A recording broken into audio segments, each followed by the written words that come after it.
മുടിഞ്ഞു. ഇനി നന്നാകണമെങ്കിൽ ജാതിയും മതവും പാർട്ടിയും നോക്കാതെ ശിക്ഷാ നിയമത്തിൽ മാറ്റം വരുത്തണം. ശിക്ഷാ നിയമത്തിൽ മാറ്റം വരുത്തിയില്ലെങ്കിൽ മുടിഞ്ഞു കയറണം.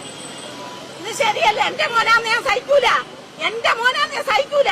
ഞാൻ ഇവിടുത്തെ ടീച്ചറായിരുന്നു. ഞാൻ ഇവിടുത്തെ പെൻഷൻ പറ്റിയ ടീച്ചറാ. ഞാൻ പ്രതികരിക്കാൻ തന്നെ വന്നതാണ്. എനിക്ക് സഹിക്കുന്നില്ല. ടിവിയുടെ മുന്നേ ഇരുന്നിട്ട് എന്തുവാ ടി വി കാണുന്ന മുഴുവനും? എന്തൊരു സങ്കടമാ കാണുന്നേ. ടീച്ചർമാരെ ശരിയായ രീതിയിൽ പരിശീലിപ്പിക്കുക, രക്ഷിതാക്കളെ ശരിയായ രീതിയിൽ കൗൺസിലിംഗ് കൊടുക്കുക, ശിക്ഷാ നിയമത്തിൽ മാറ്റം വരുത്തുക. ഗൾഫിലൊക്കെ നടത്തുന്ന ഒരാൾ ശിക്ഷ ഇവിടെ വരണം. എന്നാലും അതെ കൈ വെട്ടണം, കാല് വെട്ടണം, അല്ലെ ഒക്കത്തില്ല ഇവിടെ. ഇത് ശരിയല്ല ചെയ്തത്. എന്റെ കുഞ്ഞാന്ന് ഞാൻ സഹിക്കുവോ?